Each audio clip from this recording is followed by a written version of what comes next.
Welcome to everybody joining us. We're thrilled, honored tonight to have Drew Brees in the kitchen with us, teaching his first Mustard class, and maybe more importantly, kicking off our first quarterback course at Mustard.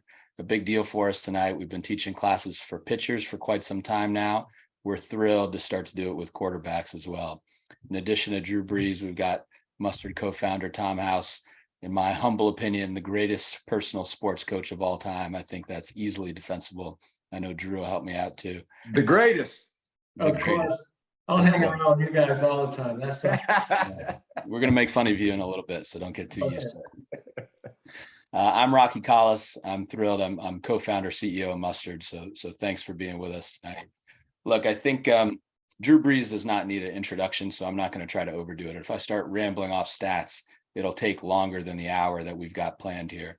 But I do want to say, I think there's only a handful of athletes really in any sport ever where you can look at their career and think, that's a person that very nearly maximized not just their own potential, but really human potential. Okay. Drew, somebody played in the NFL for 20 years at an elite level every year. In Tom House's words, Drew's basically the average size human, which is why we try to learn a lot from him for mechanics. I mean, he's really the model for a lot of us. Spent 20 years getting tackled by people that are decidedly not average size, somehow kept playing at an elite level that entire time. And then, really think about his career, devastating injury very early on, where doctors, really good doctors, told Tom House that Drew wasn't going to play quarterback again. 20 years later, surefire Hall of Famer, one of the greatest quarterbacks ever. And really somebody I think we're lucky to get to learn from tonight, kind of what are the secrets that you can implement in your own career to try to maximize your potential. So Drew, thank you for being with us. Thanks for all you do with us. Yeah, it's great to be here. Thank you for the introduction, Rocky. I've got one of my huge sources of inspiration, Tom House. Hold on. you can see what effect I've had on him, right? Tom, I'm not tearing up yet. Hold on. No, I got one of my huge sources of inspiration, Tom House, who was a mentor of mine my entire career, but not just in football, but in life. Taught me as much about life as he did about football and biomechanics and performance and everything else. And so deeply grateful for his friendship and mentorship, and honored to be here to be able to now impart a bit of that on the next generation, as I strongly believe that is all of our roles, as we have the opportunity to move our way through life, as Tom House would say, master, mentor, and make a difference. You start off by attempting to master your craft to the best of your ability, till you get to the point where you then have the opportunity to mentor others and therefore make a difference. So here we are. Well, I'm glad you said that, because at Mustard, it's really our mission to help every athlete that we interact with keep playing sports longer than they otherwise would. Each of you on this class, we want to help you get to the next level, whatever that is. So don't just take this class. We hope you'll download the app, use it. We think it's a tool that really revolutionizes the way athletes can practice and improve, but also be in touch with us, right? Join our Discord, email us, ask us questions. We're here to help you. Don't just feel like you got to keep us at arm's length. We want to get involved and figure out how to really help. As part of that, tonight is really the start of a quarterback course. Okay, so 11 weeks. We're going to be going through every mechanical variable that Tom and Drew really think is important for a quarterback. You're going to hear from Adam Dado, one of the great quarterback coaches in the country that's worked with Tom for many years. You're going to hear from Sam Ellinger, a great quarterback for the Colts. We think this course is going to make a big impact for people. The best way to take it, make sure you're using the app at the same time. Okay. If you're using the Mustard football app, it's giving you the data about how you personally are actually performing on all these mechanical variables. So if you don't have the app, please make sure you sign up on the website. It's teammstrd.com, teammstrd.com. You go to the football tab. You're going to be able to sign up for it's going to look like the wait list for the football beta app. But if you just email us, info@teammstrd.com with your username, we'll make sure that you get the football app right away. What you're seeing here on your screen is none other than Sam Ellinger, great University of Texas quarterback, now quarterback for the Colts. a frequent student of Tom's, been mentored by Drew, which I've been lucky to witness. And it's a little clip of him using the app so you get a sense of the way you're going to work with the application when you download it. First of all, it's giving you these report cards that are going to show you exactly how you're doing on some of the mechanical variables that Tom and Drew think are most important.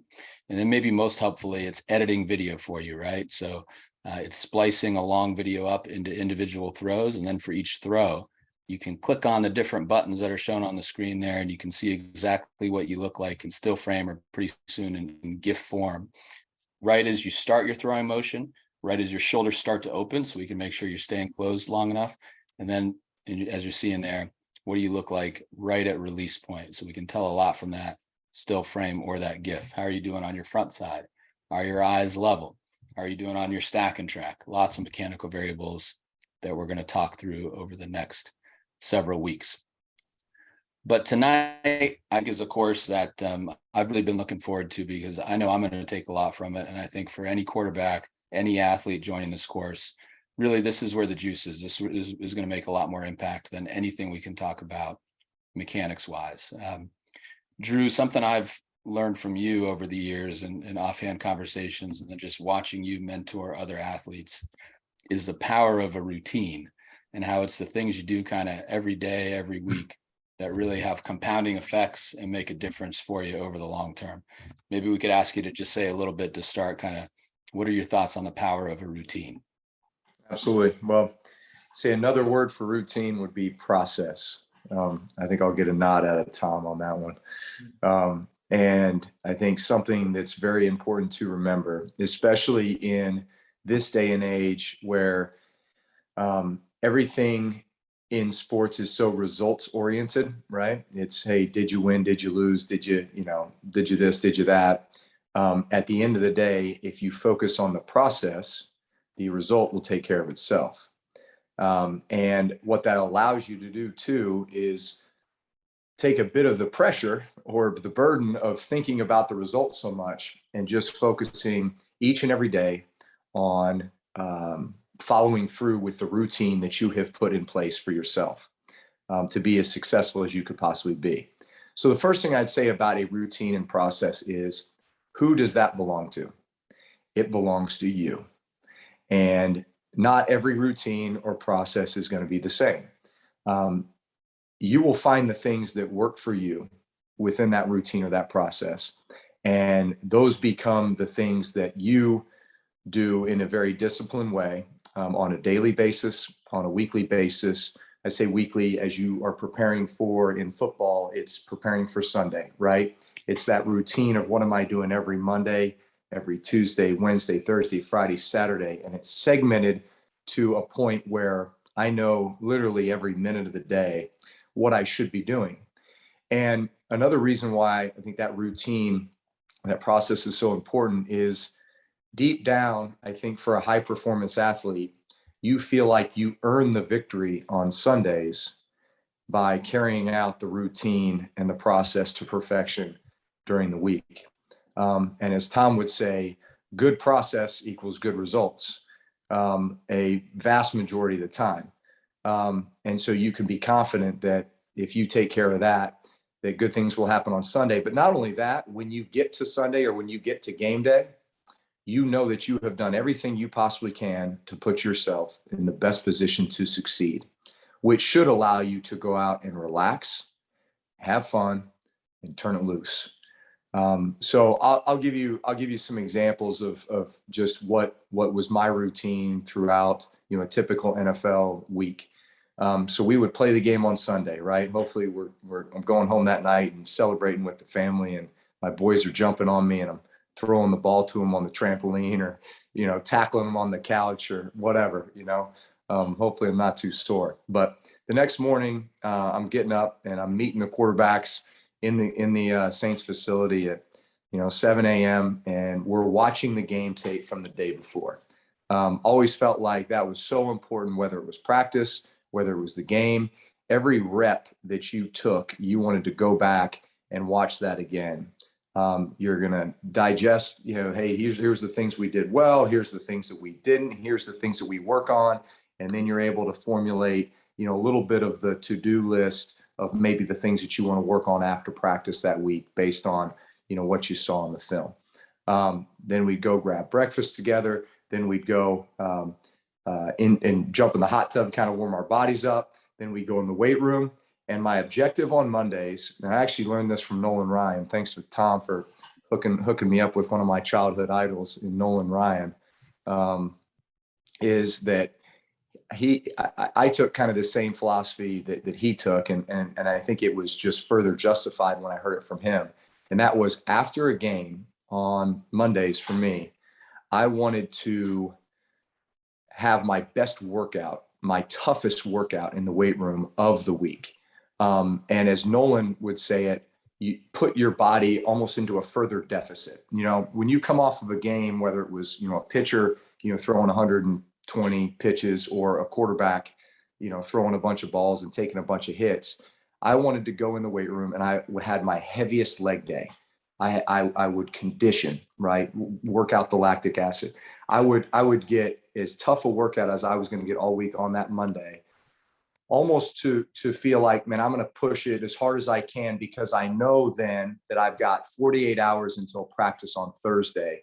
And this is almost like the time where it's going to be the building blocks of getting myself even a little bit better, like maybe even a little bit stronger, for that week. So that was my routine, was I wanted to have my toughest workout, especially lower body wise, because, people talk about, hey, this guy has a strong arm, this, strong arm, that. It really has nothing to do with your arms. It has a lot to do with how much power you can generate through ground force production and your lower body strength.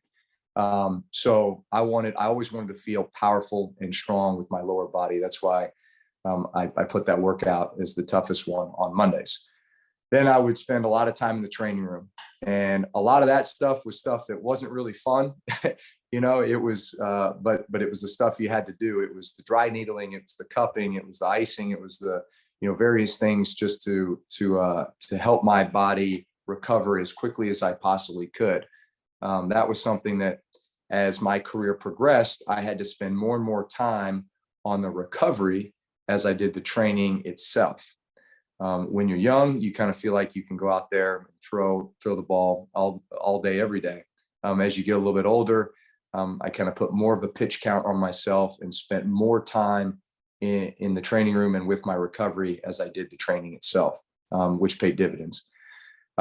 So then moved to Tuesday. Tuesday was 100% a preparation day in the film room. So I'd spend the entire day in the film room. I had exactly what I wanted to watch. Hey, I'm going to watch these 4 games. And I would put together a game plan, and I would send that to our coaches and say, hey, here's what I see. Here's what I'm thinking. Give me some feedback. I would get some of their thoughts as well. Then go have some lunch. It was always Taco Tuesday. So I'd have the same meal every Tuesday, come back in the film room again.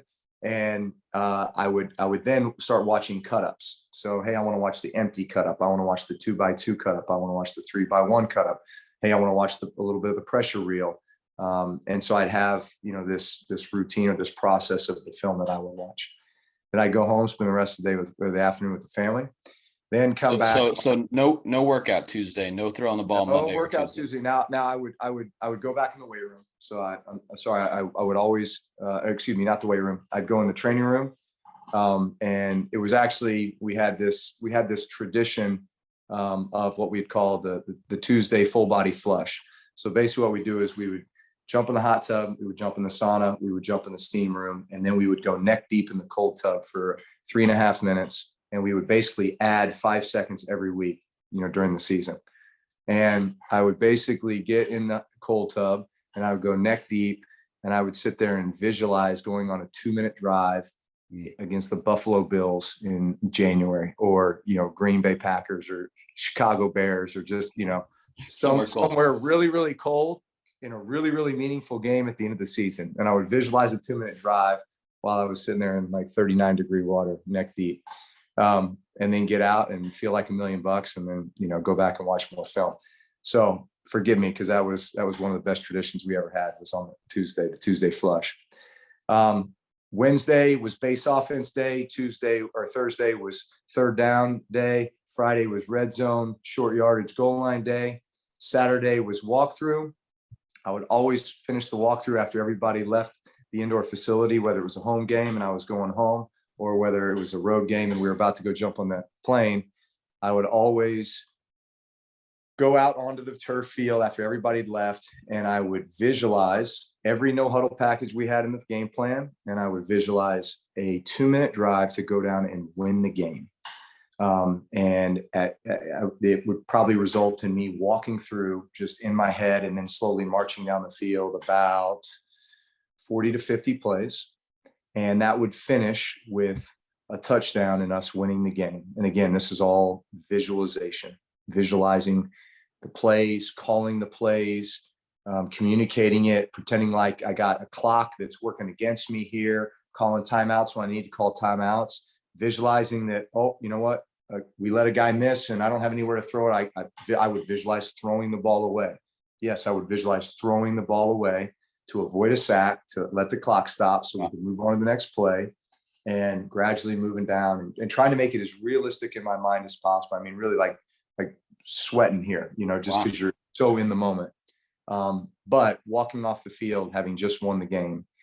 So again, by the time you get to the game day the next day, think about the amount of times that you have, visualized the plays, gotten practice reps, and then, gone through this whole exercise where in essence, you've already won the game in your head 1,000 times. So when you get to the game, it's almost like the game is the easy part, or the game is the reward for all that hard work you put in. That was part of your routine, your process. Well, look, I just want to flag for the young quarterbacks listening to this, and the parents and the coaches.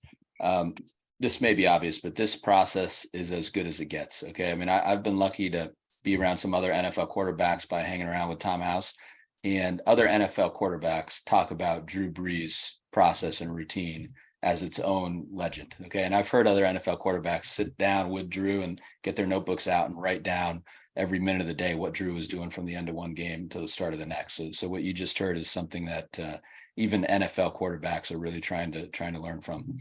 Drew, I think it's interesting. I mean, I've been lucky to hear process from you and from other great athletes at this point, Nolan Ryan, Clayton Kershaw. Of course, there are physical elements to your process. There's mental elements to your process. But I think part of what you said is same kind of similar thing we heard from Clayton. Just the fact that you have a process is having both great physical effects and great mental effects. Is that right? Absolutely. And in fact, I'd say, look, the mental for a quarterback is about 90%.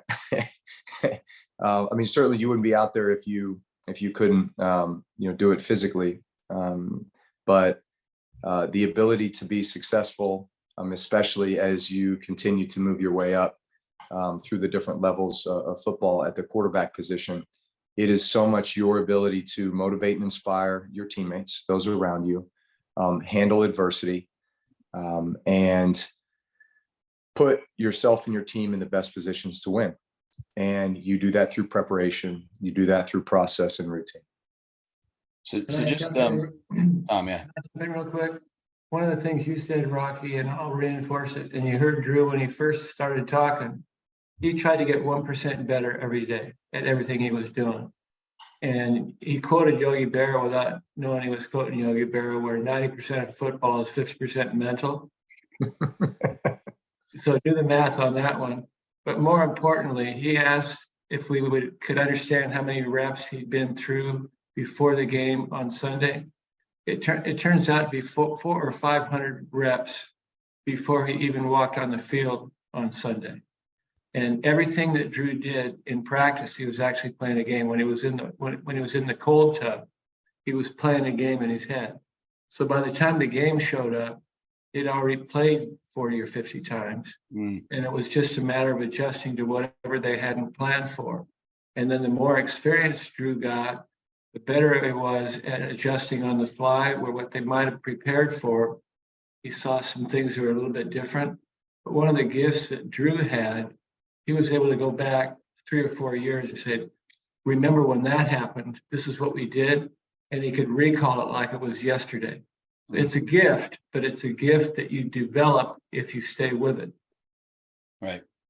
Well, Look, just roadmap wise for everybody listening, we realize that not all of you can construct a Drew Brees process because you're probably in high school or college or even younger, and you got school and you got other commitments, things you got to take care of. And so we're going to try to pull Drew's advice down to the younger levels. Some of you, for example, may not have the equipment for the Tuesday flush, but one day you will.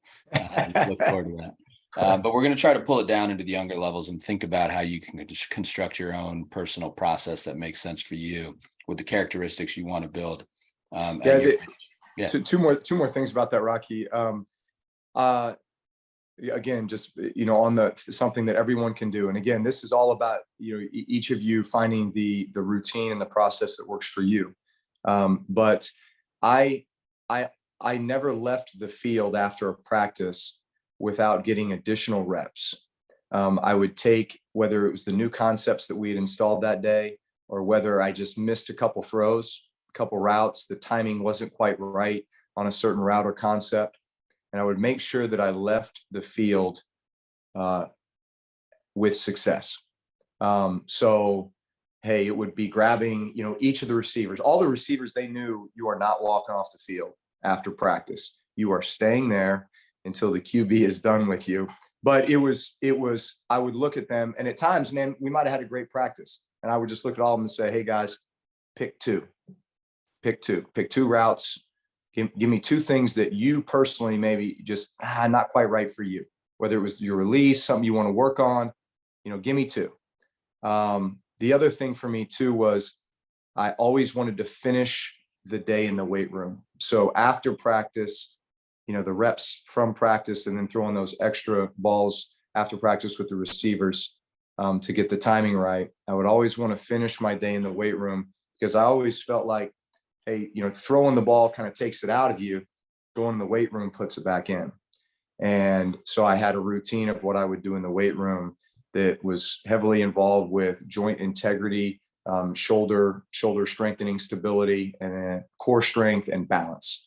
Because when I think about playing the quarterback position, those are three very important elements: taking care of your shoulder, core strength, because that is part of generating power and staying healthy, and balance, because in a lot of cases you will have to make off platform or off balance throws. And we're going to dive more into that, because we want to talk more about kind of developing some of the physical characteristics, developing some of the mental, a couple more headline topics before we do. But just for everybody, if you want to put questions in the Q&A chat or the chat box as we're going here, we're going to get to as many audience questions as we can by the end. We've got a bunch already, but feel free to put more in there.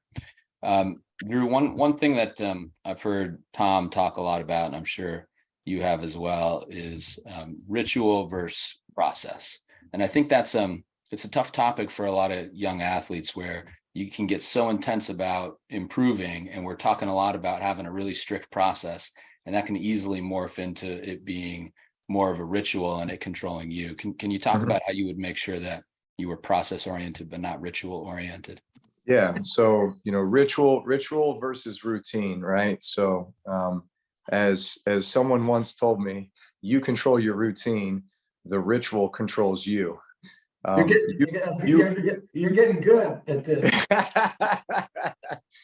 So you always want to be in control of your routine. And this way I describe the difference between ritual and routine. The routine is something that is helping prepare you or make you better to go out and compete. That routine was studying that film, or getting those extra reps after practice, or putting the foot pounds back into your shoulder, right? Or doing the core exercises, or doing the work in the training room that's going to help you stay healthy through a long season. A ritual is, man, I have to wear my dirty socks for the game every day and never wash them. That's not having anything to do with you going out and playing well or winning, right? That's just a ritual or a superstition, right? So that's the difference.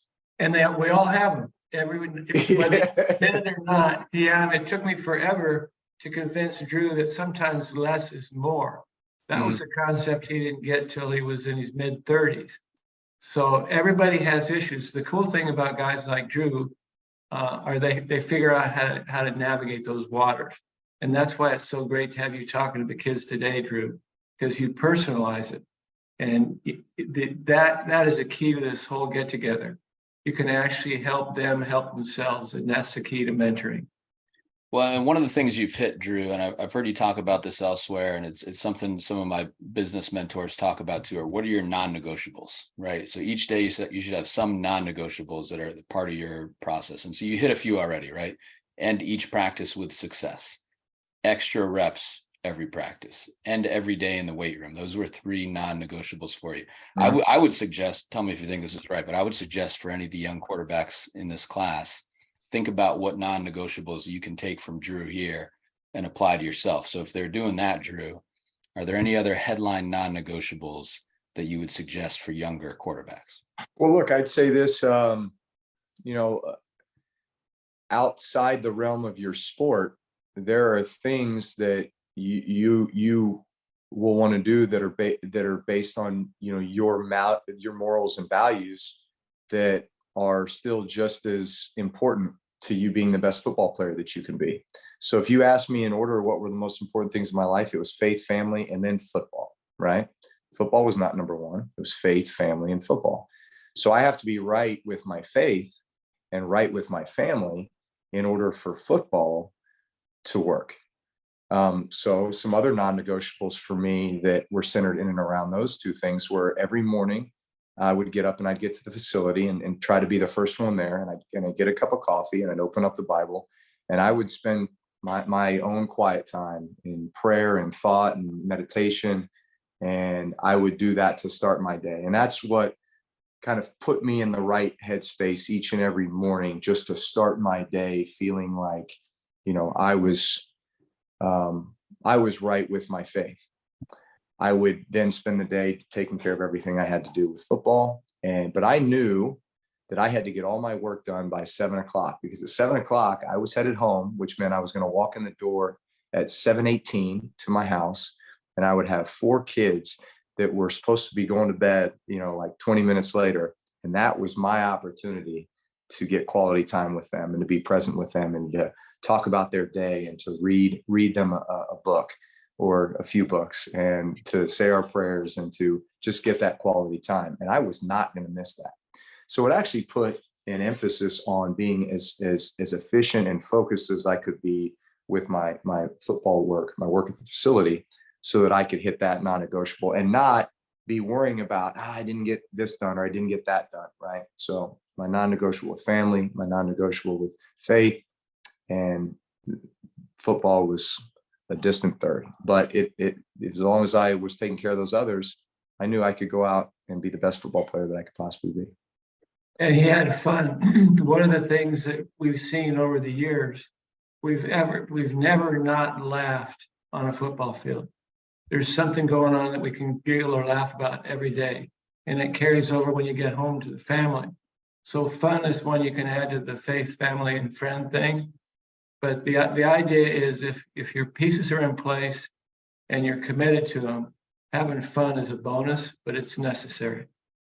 Well, and I just want to flag for folks listening to this that ability to compartmentalize that we heard from Drew, it's something we keep hearing from every world-class athlete that we ask that question to. It's a skill that carries across folks, and it's really worth working on. Electronics, these things, they make it tougher to do that sometimes these days, but it's even more important to work on. When I'm doing family stuff, I got to put the phone somewhere else. Otherwise the ding, ding, ding. You're not being present. You're not properly compartmentalizing. Drew, I want to talk about the physical side a little bit more for young quarterbacks here. I mean, as you and Tom and I have talked about, what are the physical traits folks should be working on when they're young? A couple that popped up were overall athleticism, not being able to do more than just one thing, and then also just a balanced body. And you talked about how important being balanced is a little bit. Are there some things in your mind that would be important for the 12, 13, 14-year-old quarterback to be doing at that age so that they're developing overall athleticism and also balance? Yeah, there's a lot that we could talk about here. The first thing you said was multi-sport. I am such a firm believer that kids should play as many sports as they can for as long as they possibly can. Because each and every athletic movement or skill or competitive situation or whatever they will encounter with all of those sports, I promise you, will end up just adding to the bank that will help them with the sport that they end up specializing in at some point. I would not have been able to play 20 years in the NFL if it wouldn't have been for all the other sports that I played when I was growing up. And the irony in that is, and Tom can attest to this, because the last probably 4 years of my career, I actually went back to playing a lot of the sports that I had played as a kid, or maybe even not played, lacrosse, that helped to almost extract a lot of the skills that I knew were in there. You know, it was kind of like riding a bike. You just kind of had to bring them back out again, but you hadn't forgotten them. And those skills helped me maintain a high level of performance playing the quarterback position. So let me kind of give you some examples. When people ask me what was the sport that probably most contributed to my football career, I don't think anybody would ever believe it, but it was tennis. So I was a youth tennis player. Both my dad and mom played, so it was just something that we did as a family, and I ended up playing competitively all the way up until I was 12. And the only reason I gave it up is because it was taking up, my weekends when I really wanted to be playing football, basketball, baseball, track, soccer, and other sports. But I always wondered why I was a switch hitter in baseball. I was a lefty, a natural lefty, but I could bat right as well. Well, in tennis, you hit forehand, backhand. The way that you attack the net and the way that you always have this base in order to hit the ball, or at times have to hit off balance shots, is very much like climbing the pocket as a quarterback, or having to shuffle your feet right, left, back, buy a little time, throw a ball off balance. There are so many similarities to the two.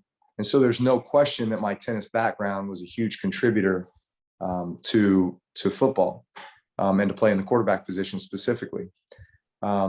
So not just the skill set, not just the competition, but the more that you can play those sports and just log away the memory bank and the myelin and the nerves. Look at you using big words. I was the minute I can't unpack the myelin. No, you're dead on. Can you share the story? I forget whether it was your history teacher, whoever it was. What are the 4 seasons, and what was your answer? Tell them that. Yeah. The short story on that is my uncle got sent to the principal's office when he was in 1st grade because the teacher thought he was being a smart aleck. And so they called my grandfather in, who was the athletic director and the football coach of the high school team. And he comes in to see the principal, and the principal says, "Your son is being a smart aleck." When he was asked what the 4 seasons were, he didn't say, summer, fall, winter, spring. He said football, basketball, baseball, track. But hey, they asked him what the 4 seasons were, and there's a season for everything, right? So we live in this era of year-round sport, right? And I think the pressure that's put on parents and kids to play on that travel ball team and play that sport year-round, and the feeling that you're going to get left behind if you don't. I promise you're not. And in fact, I would argue by the fact that you're playing all these other sports that it's going to end up paying dividends, and you're going to be much further ahead when the time is right with whatever that main sport is. Well, I'm glad you said that, because there's a ton of pressure on incredibly young athletes these days to play a certain sport year round and try to make elite travel teams at 7 years old and elite showcases and this and that. And I feel like there's a common thread between what you're talking about with playing multiple sports and with compartmentalizing. It's like there's something about you got to trust your future self. Okay, so compartmentalizing sometimes, you feel like you got to check emails all the time or check text messages all the time and be super responsive. You can just trust your future self to take care of those things at the proper time and be present where you are. And the same with multiple sports is what you're saying. You don't have to make that elite showcase when you're 8 years old or even when you're 12 or 15 years old. What you have to do is create an athletic base that you're going to build on as you get older. Yeah. And I think training the total athlete is much more important than specializing in one sport too soon. Because that's when burnout comes. That's when overuse injuries will show up. At the end of the day, that's why I'm always been a firm believer, play as many sports as you can for as long as you can. The skill sets that you learn and develop will carry over in many ways to whatever you end up doing. So, Tom, as we've talked about kind of the physical characteristics that need to be developed, there's athleticism at a young age, there's balance at a young age. And then at what age would you say it turns into we need to start focusing on mechanics a little bit more? Well, there's windows of trainability, and obviously the first window is neurological, and that's when you're a peewee, 8 to 11, 12, kind of where your kids are right now, Drew. And then the second window is physical. That's when you can start weight training. The third window is skill acquisition, and that's the longest window from age 19, 20 till about 33, 34. You're acquiring skills. You're working on things to get better at your craft. And then there's skill retention, which was the old goats like you are right now, Drew. And there's no reason, if your base is broad enough, if you have not thrown to train, but trained to throw by playing different sports and having neurological input to go with the physical, when you put the skill set together, then you've got something you can tap on and draw from, no matter how hard you try not to, it's there for the taking if your process will deliver it for you.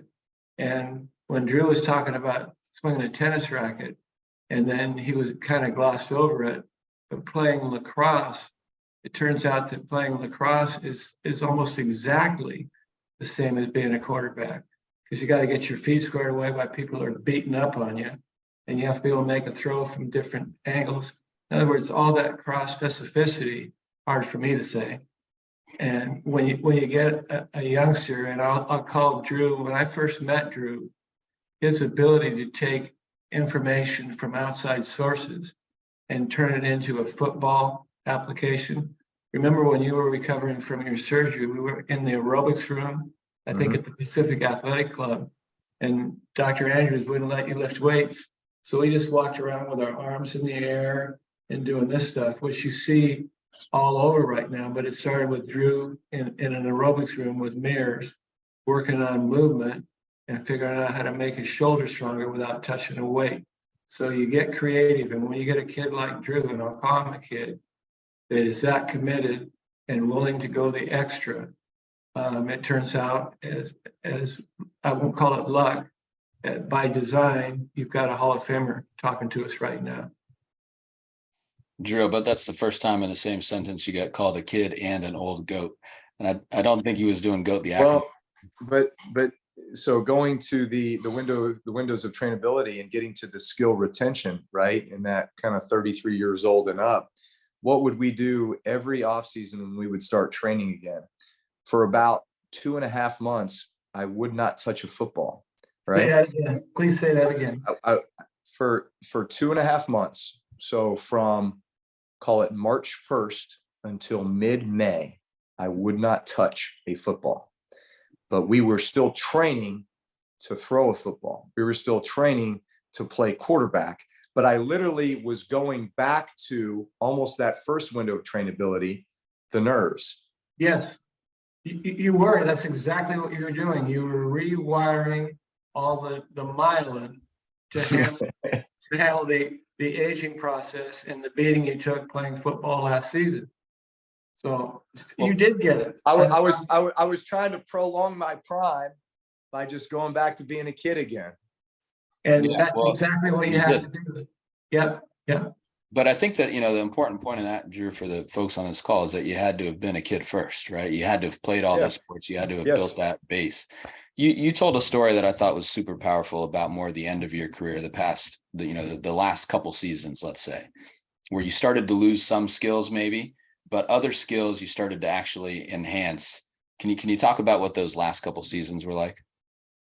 Yeah, and specifically, I'd say I began to have some physical limitations. You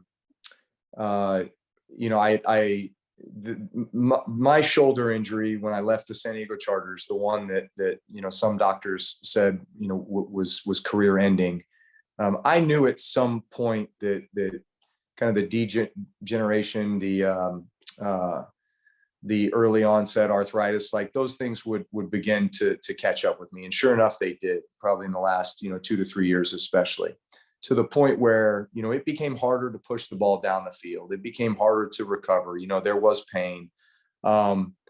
So I had to take a hard look at, okay, well, if I do have these limitations, well, what can I still do? And what can I still do at the highest level?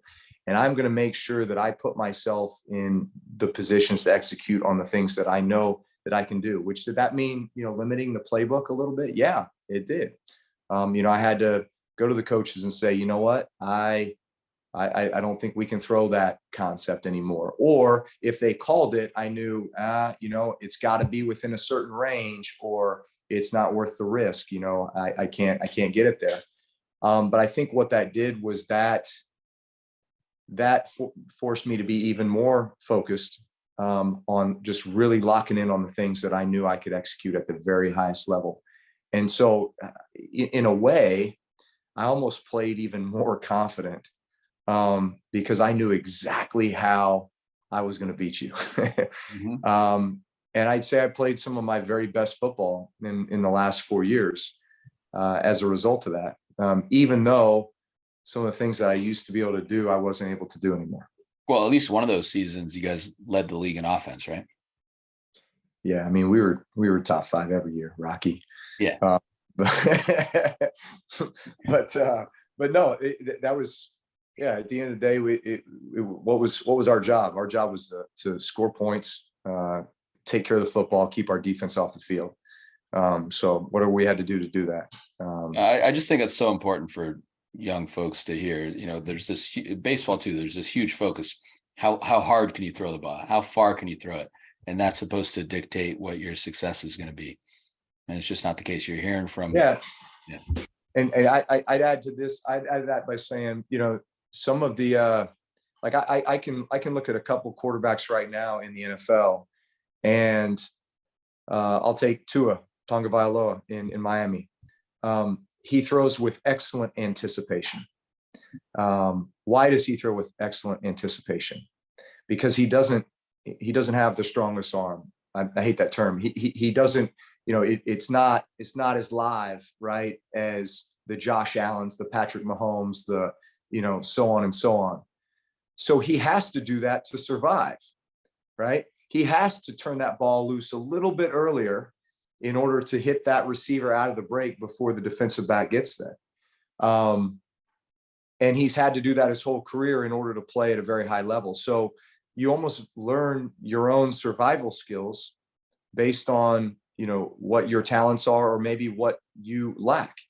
And what you lack in maybe physical skills, you can very much make up for in your skills that you develop, your mindset, your process, your preparation.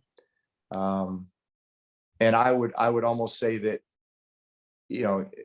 another example I would give is the short quarterback stigma or perception, right? I mean, there was a time where they wouldn't even look at you if you were 6 foot, right? It was all about the prototype 6'5", 225 guy, because the perception was, well, the 6 foot guy is going to have vision problems. He can't see.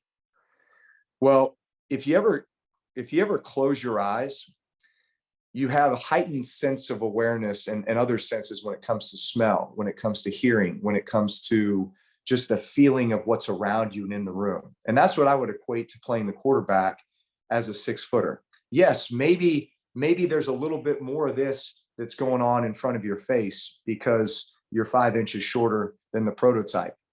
But you can sense these, there's a heightened sense of awareness when it comes to, this left tackle, right? Or I need to step up, or I need to create this throwing lane, or you know what?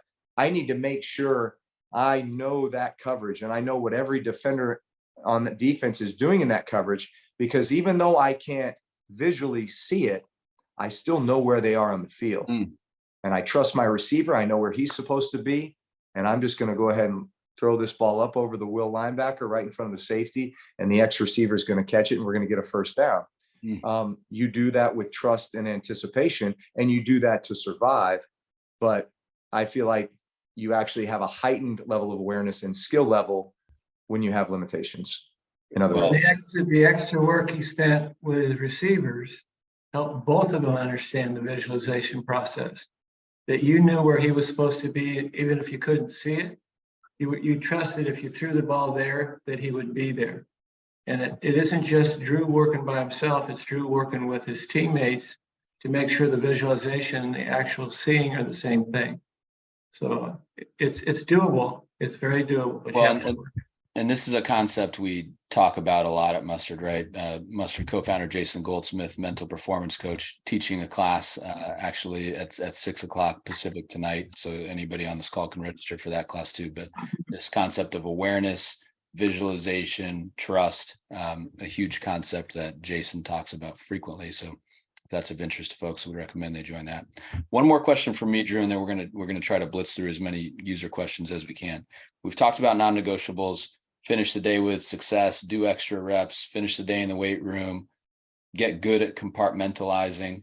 I think those are the 4 we've hit so far. I wonder if there are others that you would think of, non-negotiables, more on the mental side, that even a young quarterback ought to incorporate into their routine. So in particular, I'm thinking anything around visualization, leadership, either of those concepts where you'd say there's something even a young quarterback ought to be working on every day or every week. Yeah. So, so let's start with leadership. What is that? Very simply put, leadership is ability to motivate and inspire. And look, that's done in a lot of different ways. I would say, look, I had teammates that were very quiet, were very like certain guys that you were hard pressed to just get a word out of them. And yet they were some of the hardest working guys that I ever played with. I knew exactly what to expect every time they stepped on the field, whether it was practice, whether it was a game. And so were those guys leaders? Well, they never said a word, but they didn't have to, because I was motivated and inspired every day to do my very best, because I wanted to see them succeed. I wanted to win for them, because I knew the work and investment that they were putting into it. And deep down, I knew how much they cared, and it made me care about them even more. One of the exercises that I would always kind of go through every training camp, especially in the NFL, because you think about the turnover that you have on a team. You might have 30 new guys, every year. But bottom line is there's always going to be people on your team that maybe you don't know that well, right? I always, I would, prior to training camp, I would make a list of, hey, these are the 5, maybe physical things, drill work, whatever it might be that I want to accomplish each and every day. And then these are maybe the 5 things when it comes to leadership that I want to do each and every day. And one of those things was always get to know somebody that you haven't really had a chance to get to know or spend time with.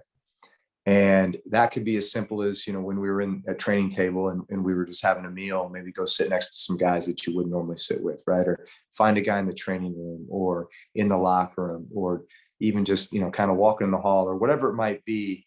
And the idea was, man, I want these guys to know that I care about them, because the more they know you care, the more that they're willing to do whatever it takes to win for you and to do what's best for the team.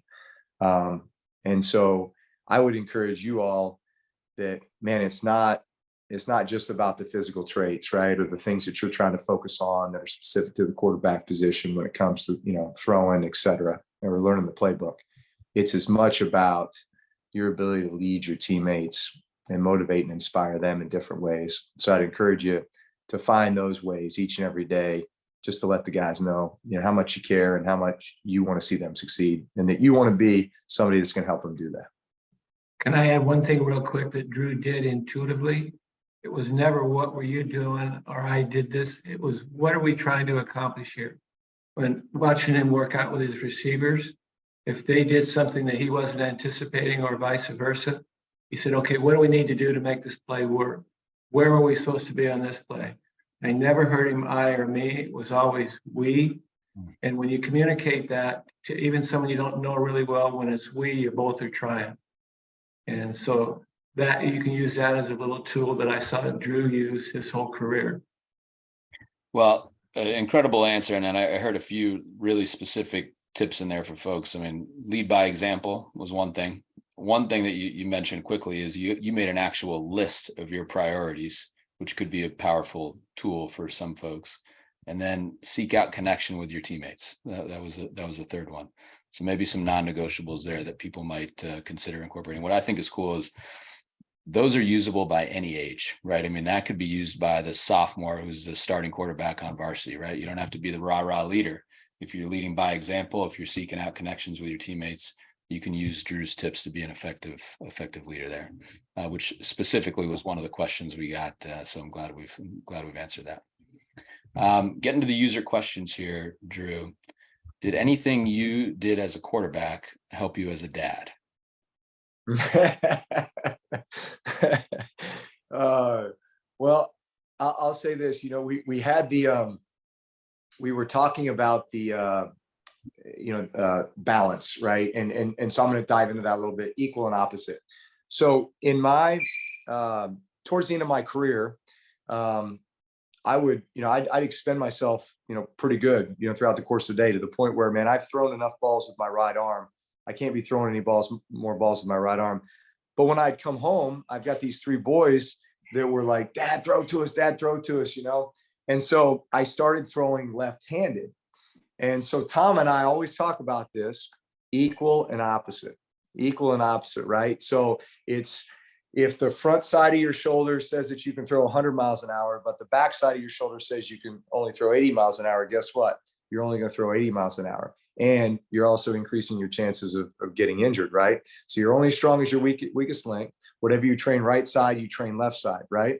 So now that's not to say that, like, hey, you're going to go out and throw 120 balls right-handed, you need to throw 120 balls left-handed. But you think about all that you would do where, hey, you really probably should be running backwards as much as you're running forwards, right? Mm-hmm. You should be training the left side with your drill work just as much as you train the right side.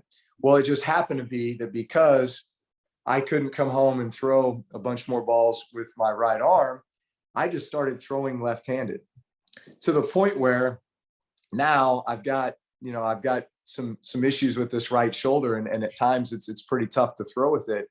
I actually throw left-handed now to my kids, baseball, football, you name it. So I guess I kind of became ambidextrous. So Tom, we might be making another run at it here, but as a lefty, all right? Yeah, without a doubt. And think about left-handed pitching. If you can throw a curveball for a strike, you can pitch till you're 60. Right? Do the math. Drew, we got a couple. Satchel Paige. You got it. I think we have a couple New Orleans football reporters on the call, so that's going to be all over Twitter tomorrow. You're coming back as a lefty, so we'll look forward to it. All right. Question from Eric DeGraff. I think this is interesting and really relevant to what you're talking about. Any advice for keeping mechanics and release sound while also working on trying to drive the ball downfield with power? Yeah. All right. Let's get into it, Tom. All right.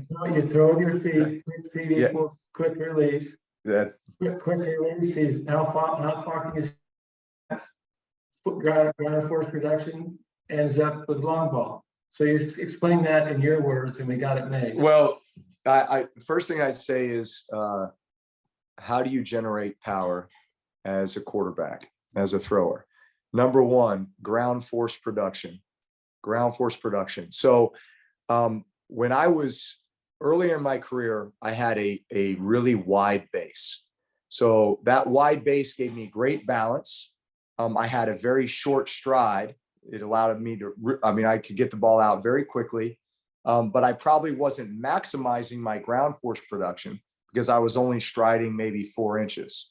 As I began to lose the ability to, push the ball down the field, one of the things that we did was we changed my position by narrowing my stance so that now my stride was going 12 inches. So the formula is striding 12 inches is going to help me generate more ground force production than me just striding 4 inches. So that was a way to get more power. So ground force production, number one. Number two, hip shoulder disassociation. All right. I don't know if we can see that on the screen, right?